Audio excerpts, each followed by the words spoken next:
Football today, and it was glorious.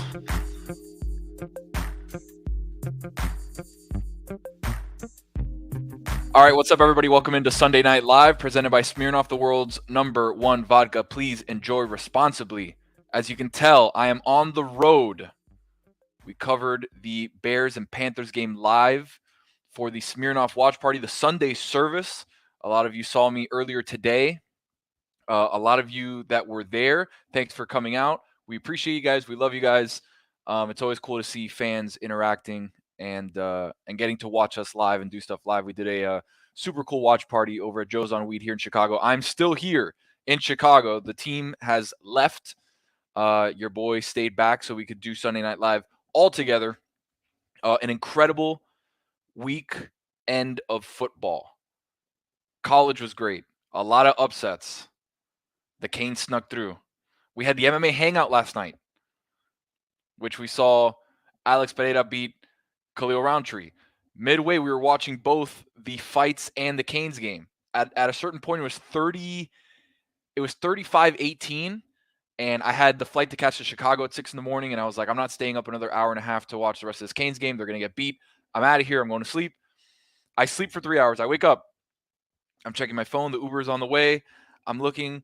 I get a call. My dad had called me at like 2:30 in the morning, and I was like, he must be pissed about the Canes game. The Canes must have lost 55-10.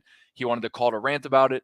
All of a sudden, I open up the ESPN app, and I see 39-38, and I'm like, what? So that was insane. Vandy beats Alabama, but that's not what we do here. That's a college football show. That's another show. This is the NFL, baby. This is what we do. And the NFL, I think this has been the best week of the NFL season in week 5. Took us 5 weeks. Scoring up. We got some upsets. We had some crazy games. We had overtime. We had even back into the 4 o'clocks or 3 o'clocks that they do here. It's weird because my timing's off. We're an hour behind. So the show is starting at 6:35, 7:35 on the East Coast, 4:35 on the West Coast. It's all over the place. But we had incredible games go down to the wire. We had late game heroics from a bunch of players. The watch party was awesome. It has been a very, very, very Eric P. That's right. Make no mistake about it. The NFL is back. For the haters that said the NFL, oh, it's boring. Oh, it's this. The NFL put a line in the sand today and says you're either an NFL fan or you're not. And we are all NFL fans. All right, let's start with the first game of the day, the London game, where we saw the Vikings and the Jets do battle. I feel bad for Stugotz. We were all there before the live show watching the game, and me and Stugotz were there watching, and I told him, Stu, 2 minutes left and the 2-minute warning. This is why you have Aaron Rodgers. Let's see if he can bring back the magic just one more time, take him out, and lead the Jets to a victory for old time's sake. And, Dink and Doug here and there, and then missed an wide open Garrett Wilson. That would have been a touchdown when he had that double move, which was bad. Missed him by 8 to 10 yards. Then throws a perfect pass just to the wrong team. But it was the only player that could have gotten it was the defender, which should have been the offensive player. I think it was Garrett Wilson, or maybe it was Alan Lazard. I'm not 100% sure, but we would have liked to see Aaron Rodgers magic just for the nostalgia of one last time. Didn't happen, unfortunately. A lot of good 1 o'clock games. The 1 o'clock slate was a banger. Houston and Buffalo, put a pin in this matchup. I know that Josh Allen didn't play well. I'm looking at stats here. When you go 9 for 30, you have 21 incompletions, 131 yards, and a touchdown. That's not MVP. Last week on Sunday Night Live, I told you who the MVP was. You guys know. I know. I know that you know who the MVP is. He plays in Washington. A lot of people were telling me, Josh Allen's the MVP. How can you not say Josh Allen's the MVP? 9 for 30, 131 yards. 4 for 54 on the ground. That's not MVP. What I will tell you is the Texans are good. And we've known that. right? Even from last year, we told you, hey, Texans are sneaky good. I told you earlier on in the year last year that I think the Texans are going to win the AFC South. That's when the Jags were still kind of pretty good. The Colts had and Titans were whatever. But we look at this, and this was a big test for the Texans. Bills, one of the better teams, obviously had a tough loss against the Ravens the week prior. 3-1, going to your house, measuring stick game for the Texans. You're young, you're good. D'Amico Ryans has that defense playing. It's just flying around. And Texans came in with late game heroics from Stroud, from Kaimi Fairbairn, who has a leg on him. Nico Collins, long touchdown, leads the game. Right now, Nico Collins is playing the best. He's the best wide receiver in the NFL right now. Came out, got hurt. That was a big loss for them.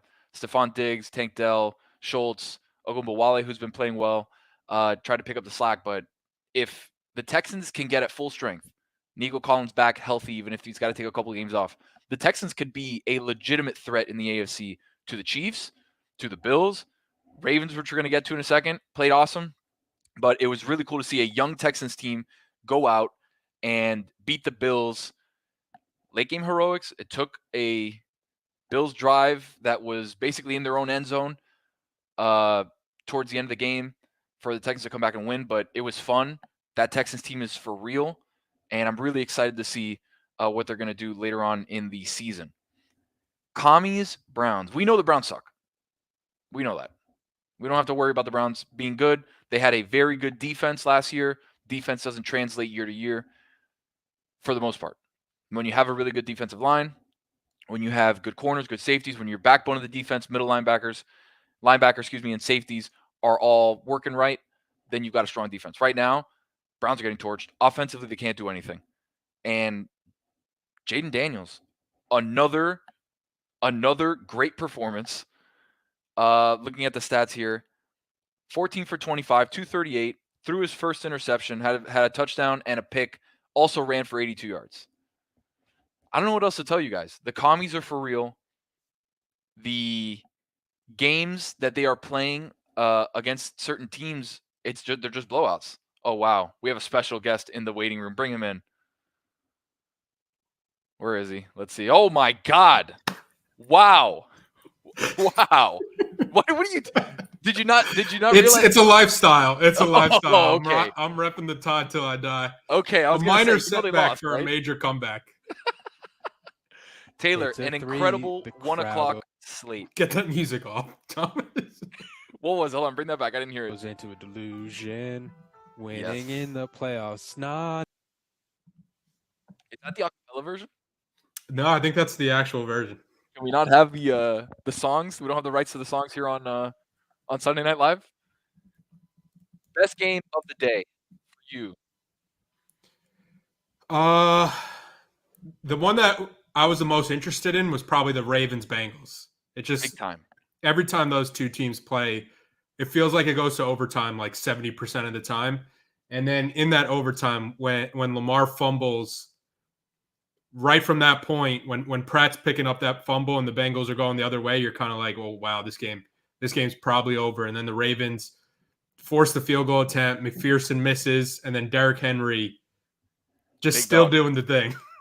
He's unreal right now.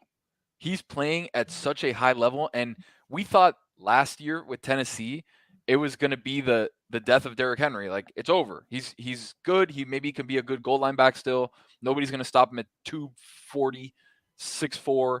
Like, he's going to be a great goal line back. Okay. And he's pulling away from linebackers, safeties, corners. It doesn't matter who's there. He's running by you in the secondary, moving like a freight train. And I was surprised when the game was coming down to it, and I'm like, Burrow's playing awesome. Lamar played incredible. That play where Lamar gets the ball on the ground, bobbled snap, it rolls to him. He picks it up, gets up, runs 15 yards the other way, stiff arms a dude like 6 feet back, throws it across his body to Isaiah Likely for a touchdown. I was like, oh, okay, we're witnessing One of the most incredible games of all time. Sometimes you have to admit when you're wrong. And I was one of those people who was writing Derrick Henry's obituary week 1. Wow. Yeah. You said it was over. The big dog was good. I saw him running a couple of times. I'm like, he just looks a step slow. He looks a little cooked. And then the past couple of weeks, and especially now that I'm on the Bills bandwagon, I saw firsthand last week, he's still got it. He might be better than ever. I was super pumped in that game. We were watching that game at the watch party, and the game we finished the watch party. Obviously, we're doing it for Bears Panthers. That was a blowout. Bears won. Caleb looked good. That was exciting. Good revenge game for DJ Moore. But the game was still going on. We finished the stream, finished the live watch party. Everybody's hanging out, and we're still watching the game. And all those back and forth of the fumble was because I've seen so much football today and yesterday. I'm trying to piece together all of the plays. The McPherson snap was rolled back to him, right? Or did he just yank it? In overtime? Yeah, in overtime. In overtime, it was like they try to get the snap eventually got there, but the holder dropped it, and then he picked it back up. And then by the time he picked it back up, McPherson was basically about to kick it. And it was over. He just pulled it left. Because I was watching the Dolphins Patriots game where that happened to Jason Sanders, and it happened to somebody else in another game. But it was definitely on the holder. Okay, all right. Yeah, that game was wild. There was a couple stinkers, Dolphins, Pats. I mean, not really much to say there. We're just gonna keep that one moving. The Jaguars finally get off the schneid against the Colts. Flacco looks good. Who would have thought? Who would have thought? Flacco looks awesome.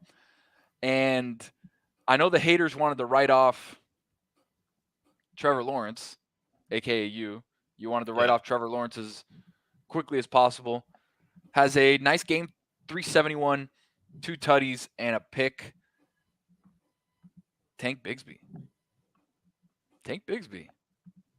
ETN looking over his shoulder a little bit or what?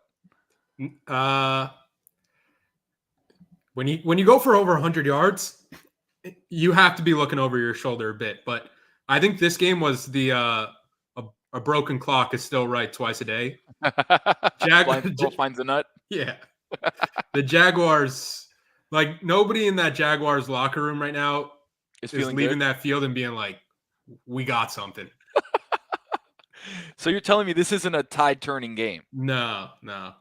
This is a Doug Peterson just bought himself like 2 or 3 more weeks. Billy, once we saw that the Jags won, Billy had a great comment. He's like, I would still fire Doug Peterson. Can you imagine getting fired after your first win of the season? Let him go out on top. They pull him in the office. They're like, great win. You're done. Here's your pink slip. Just please sign this for me. You're done. Wow, the VIP's taking over in the chat. VIP stand up. It's a small group, but it's a strong group. That's the VIP though. Yeah. The VIP doesn't have 1 million people in it. Yeah, no. We don't want 1 million people. you want the right people. Yes. But anybody in the chat that says VIP, they are in the VIPs. And there was a false rumor started by Billy that the VIPs were the RIPs now, and no. We've never been stronger. What was it after the Carolina loss that they were the RIPs, or was it after this Carolina loss that they're the RIPs? It was something. It was the Greg Cody boat party where Dan, again, another false rumor, Dan was running around telling everybody I was dancing on FIU's grave. Wow. I was not dancing on FIU's grave. I just like, the friend in your friend group that loves to break news to people? Right. I'm that person. So I said, I was going to people saying FIU just fumbled on the 1 yard line. And Dan mistook that as saying Taylor was so excited that FIU lost. Fumbled. So he told Billy, and then Billy tried to get people to turn against me. But again, the VIPs, we stay strong. There's been a truce. Guillermo Mafia. It's like Stugotz Army, then Guillermo Mafia is under Stugotz Army, and then VIPs were the smallest of the fractions, but Some would say the loudest. Loudest. Some would say the loudest. I mean, I don't see any Guillermo Mafias or Stugotz armies in the chat. It's all about the VIPs. Yeah. I had a nice day today as far as gambling is concerned. Obviously, we're in Chicago and Illinois and DK State. Had a couple shekels on Washington -3.5. I was all over that. Love that. I also had a couple shekels on Dolphins +1.5. Also, took care of business. One game that I was on the wrong side of in a couple parlays, San Francisco, Arizona. And me and you have talked about this many a few times, where you can never bet, you being Taylor, you can never bet the right side of an Arizona game. For some reason. I bet on them, they get blown out like last week. Last week I was like, okay, the Jaden Daniels hype, like he's had a couple of good weeks, but eventually he's still a rookie quarterback. He's going to have those bumps in the road. Let me take a flyer on the Cardinals. Cardinals never in that game from the never from the second series. I was like, okay, very clearly on the wrong side. And then this week they're +7.5. I'm like, okay, you're never as bad as you actually are. So this is a good week to buy low on the or I had the opposite thinking where I'm like, okay, I saw the how bad they were last week. I can't have any part of that. Let me take 49ers -7.5. And then again, Kyler Murray scrambling for his life. When he pointed at the 40, I was like, this son of a... My record betting on or against the Cardinals, I would say is probably 0-45. I can't. The last time I bet on or against the Cardinals and won was the Dolphins, when the Dolphins went to Arizona and Tua threw a touchdown to Mac Hollins in the right corner of the end zone. That was the last time I won a bet involving the Cardinals game. And it looked like, obviously, they come back, they kick that field goal, and the 49ers get a first down. I want to say it was to George Kittle, and then Arizona's pass rush gets home, hits Brock Purdy's arm. That ball's in the air. Kittle's wide open. He is wide open, running a little out route to the sideline. And I'm looking at the ball, and what throws me off is the shadow of the ball. So I see the ball in the air, but I also see the shadow somewhere else, and I'm like, where's the ball? Where's the ball? All of a sudden, I see George Kittle about to punt catch it, and then he's looking at it, and then the defender swoops in and intercepts the ball. Blew parlays for me, blew fantasy for me. It blew everything you could imagine. That game destroyed me. I do feel bad for Seahawks fans. That is a brutal way to do it. Yeah. You're about to tie the game. Geno's been turning on in the fourth quarter. And then you get a field goal blocked for a touchdown. Woof. Not good. And to win it without Malik Neighbors. Without Neighbors. That Giants team, they've shown a few signs of life. They have.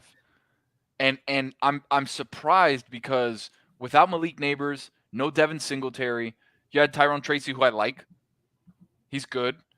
But you're looking around and you're like, who do they have? I saw Darius Slayton catch a touchdown. I didn't even know he was still a Giant. I didn't know where Darius Slayton was. Wan'Dale Robinson still catching 6 balls for 16 yards. The whip route god. Average, a dot of 0.01 yard. Seahawks were a team where they were 4-0, and you looked around and you were like, okay, I can make a case where Mike McDonald has a defense playing really well. They were top 5 in a couple of the advanced metrics on PFF for defense, and the offense was humming. I really like what they were doing on offense. They were getting JSN involved a ton. He was running routes all over the field, slot, outside, inside. And DK, the offense looked good. Kenneth Walker, Charbonnet, Geno's playing well. And the last 2 games has just been who is this team? And it felt like a lot of the 4-0 teams came back to earth. or 3-0 teams, 4-0 teams, whatever it was at that point. And the one team that I'm still waiting on to see if they're going to fall back down to earth play tomorrow night.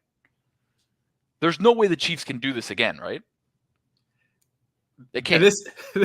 This is something that you and Stu, I notice you two do in the office a lot, where you guys just keep saying like, it's over. Eventually, something's going to happen to the Chiefs where they can't keep getting away with this. Mm-hmm. And then every time it's a one-possession game and you have Patrick Mahomes, and every NFL fan is like, I'm going to bet on Patrick Mahomes to keep doing that. And every game, he just keeps doing that, and he keeps finding ways.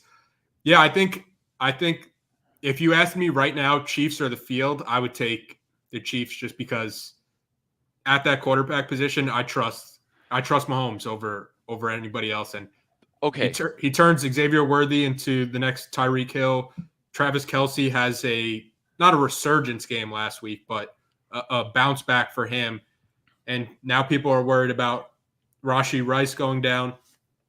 Whoever they replace Rashee Rice with, Patrick Mahomes is going to make them at least an average receiver, probably a good receiver. He can't keep getting away with this. He physically cannot keep getting away with it. It just cannot happen. You lose your best wide receiver. Okay? You cannot just put in a guy to replace what Rashee Rice is doing. You can't do that. It doesn't work that way. Xavier Worthy is not a 9 to 11 target per game guy. He's a speed guy. He's a manufactured touch guy. He's not Tyreek Hill. They tried to make Mecole Hardman into Tyreek Hill. Not it. If I was a betting man, I would say that Worthy is closer to Mecole Hardman than he is to Tyreek Hill. Is that fair to say? Am I off base there? No, that's fair. Speed merchant, guy who's great at running a 9 route, but I don't think he's going to be running the tough middle ins that Rashee Rice does, finding holes in the zone. Like, that's just not his game. He's a straight speed guy, very good at it, but not developed as a route runner enough to run the routes that Rashee Rice is running. With that being said, you look around, Hollywood Brown's out. Rashee Rice, they're doing exploratory knee surgery. When I hear that, I don't like it. I don't like exploratory knee surgery, okay? How is it that the MRI machine cannot pick up what you have? The MRI machine doesn't know that you have if you have a torn ACL or not. It doesn't know. It's like, yeah, I don't know. PCL, meniscus. They already said I think he has a meniscus tear, but they want to go in, scope the meniscus, and then see what else is wrong with it. That doesn't feel good. That doesn't feel good to me. And I have Rashee Rice in fantasy on every team. So again, bias, yes. Wrong, no. No, I don't think anybody goes in and it's like, you know what? I'm going to have exploratory knee surgery, and it's a good thing. Their running back room, too, is like... thin. Yeah. The ghost of Kareem Hunt is back. Yeah. Which I'm actually pretty excited about. I think he still has some gas left in the tank. But the Carson Steele project, get out of here. Get out of here. Okay? Who else did they bring in? It was Carson Steele and... Carson Steele was the Falcons game where they kept cutting to his like sister's wedding, and they were like, he was supposed to be in the wedding, and now he's playing. And I'm watching. I'm like, how is this guy doing this? Not only that, they cut to him in the gator like 4 times. He's got a pet gator. It's like, okay, whatever. But yes, I'm interested to see how the Chiefs are going to do it, because the Saints started hot, had some troubles the last couple games. Saints are a good test because if their offense is humming, which I think it will be. I think that game's at the Superdome, right? I think New Orleans is at home. Yeah. Let me check. No, I think it's at Kansas City. At Kansas City. Wow. I was gonna say, if it was at the Superdome, fast track, I would like to see the Chiefs defense get tested with a 5.5 point favorite. Yeah, with a fully loaded Saints team. I would have been excited to see it because PFF is telling me, advanced numbers are telling me, Chiefs defensively middle of the road, offensively middle of the road. Is it just that they're ranked number 1 in the We Have Patrick Mahomes column? That's the most important. It's the most important column. On PFF, I'm doing the research. I'm like a hacker. I got screens everywhere. I'm doing all these typings. I'm looking at graphs. I'm looking at numbers. I'm like, 16th, their linebackers aren't that good. Their safeties are a problem. Okay, they have Carson Steele. That's not going to do anything. Oh, shit. I didn't realize it. The most important stat. You have to sort it. So you see the page with all 32 teams, and there's a box you click that says, does this team have Patrick Mahomes? It was all the way at the end. I didn't see it. I did hours. Only one team has him. And then every other team had the red X all the way Yeah. down, except the Chiefs had a green check. And I was like, The Commanders have a close. Prisoner of the moment. Are the Commanders the team to beat in that division? Yes. Right now, yes. Because we're looking at the commies. Hold on, let me see. Let me pull up the old commies here. Cowboys 2-2, Eagles 2-2, Giants 1-3 after a nice win today. 2-3, excuse me. Commies 4-1. I mean, he could win Rookie of the Year and MVP. He could. I don't even think that there's odds for him to win the MVP right now.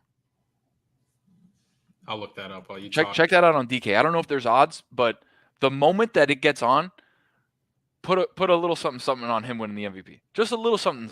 A trip to Baltimore next week. That's a measuring stick game. But a pretty easy next month of your schedule. Home against the Panthers, home against the Bears, and then on the road against the Giants. Where if you're a Commander fan and you're looking at that schedule, you're like 3-1 minimum. Could the commies be 7-2 week 9? Let me see. MVP. Okay, so Mahomes is a favorite, plus 400. Josh Allen, plus 500. That's Lamar, plus 800 He's with CJ Stroud. With CJ. Sam Darnold, plus 1,200. And then plus 1,500. Joe Burrow, Jaden Daniels. Really? He's back on. Okay, plus 1,500. A little sprinkle. Sprinkle a little bit. Sprinkle a little bit. Because I can see a world where they do go 4-1, 5-0 the next couple weeks. All of a sudden, you're looking at a commie team that's 10-1, and that price. If he gets there should be a certain threshold where it's like if he gets that team to the playoffs, MVP. How do you not give it to him on a team that we thought was dead? That defensively, I don't know how they're stopping teams because their defense isn't great. It's average. Offensively, they don't have a ton of weapons. I like Brian Robinson. We've had this discussion. McLaurin's good. Everybody else is a journeyman wide receiver. Yep. And he's just elevating the team. And when we talk about great quarterbacks, the one thing that we look at in the columns of PFF, do you elevate your team? A lot of good quarterbacks try and don't succeed and are surrounded by great players, and all the rising tide lifts all boats. But when you're that guy and you can lift a team, it's almost like Bo Nix going to Denver, and then Denver is doing the same thing that commies are. And you're looking around saying, I know this Denver team, great defense, as we saw the last couple of weeks, but I know this offense is not good. I know the playmakers aren't good. It's about the quarterback. And like you said, I think there's a column where do you have Jaden Daniels? Only one team does. You know what we have to bring back? What we did last year, Tony's tiers with the quarterback. Ooh, yeah. Where last year we had Patrick Mahomes as the top tier, but Jalen Hurts was also in the Patrick Mahomes tier. Yeah. We'd reshuffle it now. Those were at the moment. That was then, this is now. Jaden Daniels is approaching Patrick Mahomes tier. Jury's still out on who? On Jalen Hurts? I agree with that, actually. I saw a stat that was staggering. I'm trying to remember who the quarterback was. It was Sam Howell, somebody else, and Jalen Hurts all tied for like high 80s and high 90s in giveaways the last couple of seasons. I don't remember who the first quarterback. Oh, I think it was it might have been Daniel Jones. It might have been Daniel Jones, Sam Howell, and Jalen Hurts. And the jury came out with a decision back about Daniel Jones, but they've regathered. Back in? They're like, there might be something there with Daniel Jones. Wow. I don't think. but the jury. Other people. Yeah, I don't- Tony Steers was spot on about Kenny Pickett. I knew that one. What was Kenny Pickett? If you have 2 gloves, you're done. No, we have to actually go back and find it. I don't remember exactly what it was. I don't think it was ass. Did we have him in the ass column? I'll look it up while you talk. We'd have to find it. I don't remember exactly what it was, but it was it. He wasn't good. We knew that. That was easy. Jordan Love and the Packers get back to winning football. Beat the Rams 24-19. We were talking today during the Sunday Service live show about, isn't it crazy how we went from the NFC North being an okay division to now probably being the best division in football?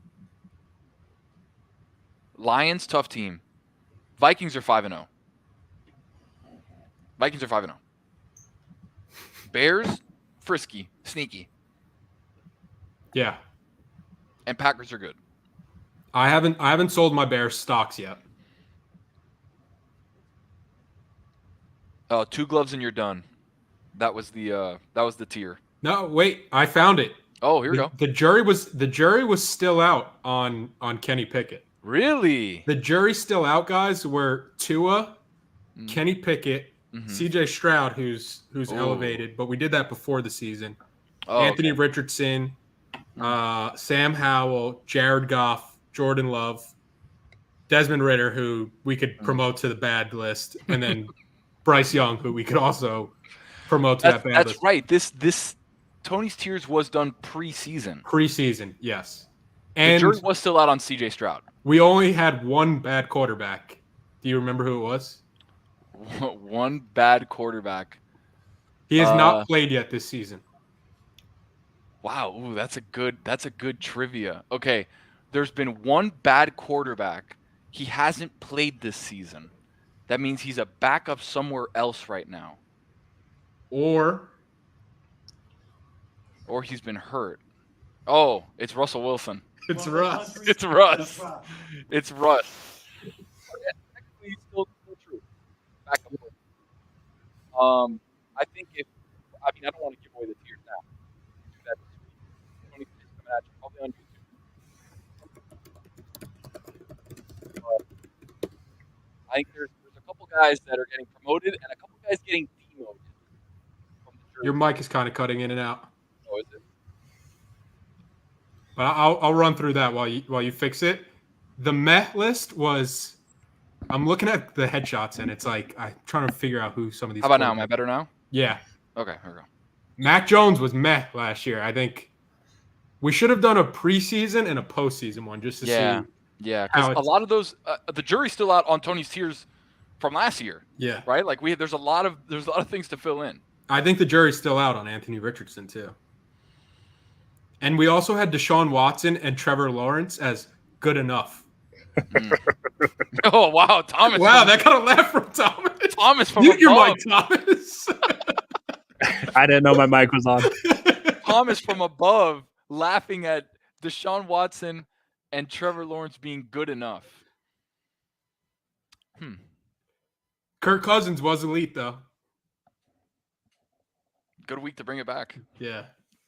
All right. I'll book the studio, and we'll do a Tony's Tiers. Book the studio. Let's see. Let's do it on Wednesday or Thursday. We have a hurricane coming, by the way. Yeah. I don't know if people know that. There's a hurricane coming. I don't know if people at Meadowlark know that. We may need to make some business decisions like Antonio Pierce and figure out exactly what we're doing because it may hit us at some point. But if we are into the studio Wednesday or Thursday, at some point we will bring you Tony's Tiers before the Week 6 kickoff on Sunday. But we've got. Oh, dude, I was just tripped out for a second. I'm watching the NBC because the Sunday Night Football in America, whatever, is about to start. And I was looking at a weather channel, like a weather map, and I was like, "Where the hell is that?" And then I realized I was in Illinois, not in Miami, and it kind of freaked me out for a second. I was like, "Damn, where?" I've never heard of Naperville. That's too square. I don't know what is happening. It's like a square box. I don't get it. What do you think Does that tonight? temperature say 55? Yeah, what? I'm in a hoodie, but damn. We got Cowboys in Pittsburgh tonight. Oh, I think it was Pittsburgh. They were showing a map of Pittsburgh, and it was there might be some weather, which already makes me favor the Steelers for sure. What do you think tonight? We've got Cowboys who are struggling defensively. Micah Parsons out, and Pittsburgh who has a very good to elite defense. I'm a little worried about Dak tonight. Is that safe to say? I think TJ Watt is going to be a problem. Yeah. I don't know if the passing game is going to be 100% there. I don't know if Dallas can run the ball. Yeah, the spread is 2.5 right now on DraftKings, and I would pick the Steelers in this one just because when both teams are trying to play their style, I know Pittsburgh knows who they are. Like, they're going to be a team that tries to win with their defense, tries to win with Watt disrupting the game. They're not going to go out and ask Fields to do a ton, but just make just enough plays to win this game. So all that considered, I would pick the Steelers. Plus, it's at home. Ethan Badowski in the chat, the boy. Yeah, I think Dallas is in trouble. I think Dallas is in trouble, and the Eagles. We already have put the town on alert for the Eagles. Things are not looking good. I said it last week. When you're Nick Sirianni and you don't do anything offensively and you don't do anything defensively, when you're a vibes coach and the vibes are bad, I got bad news for you. It's tough. It's not good because it's not like you can walk into the offensive, meeting room and be like, guys, I know what we're going to do. I'm going to fix it. Or into the defensive meeting room and say, guys, I got it. Don't worry. When you look at everybody else and you're like, how do we fix this? I'm a vibes guy. Big Dom is in my corner. We're excited. Let's go. When that doesn't work anymore and people are kind of tired of the antics, Belichick is looming large. He's always one call away. One call away. And Dallas is getting to a point where if they lose tonight, fall to 2-3, that division is very top heavy. Very top heavy. And I'd be nervous if I was lucky. Sirianni's lucky he's on a bye week this week, but I'd be very nervous if I'm McCarthy because anything can happen. I'm watching Joe Flacco scramble for 25 yards here. Boy, still got it. He still got it. Shout out to everybody in the chat. Shout out to everybody watching right now. Shout out to everybody who watched us on Sunday service live at Joe's on Weed. Presented by Smirnoff, the world's #1 vodka. Please enjoy responsibly the #1 vodka of the NFL. I've been talking into a microphone for 17 hours. The hardest working man in the building, man. Salute to Tony. Everybody in the chat, one's in the chat for a salute to Tony. I do it for you guys. Thank you to everybody that showed up and showed out over at Joe's on Weed. Thank you to everybody that watched MMA Hangout last night. Thank you for everybody watching. The almost 6,000 of you watching right now across all of our platforms. They're already calling the cops out here. Bears are going after it, okay? Excited to be in Chicago. I'll be back, flying back 7 a.m. tomorrow morning, back in Miami, back in the lab Wednesday for Tony's Tears, for Top 5, for all the beautiful things that we're expecting. Hopefully the hurricane not being a part of that plan. But, Taylor, salute you, buddy, for coming into the Sunday Night Live. Winning in the playoffs, not in a lose.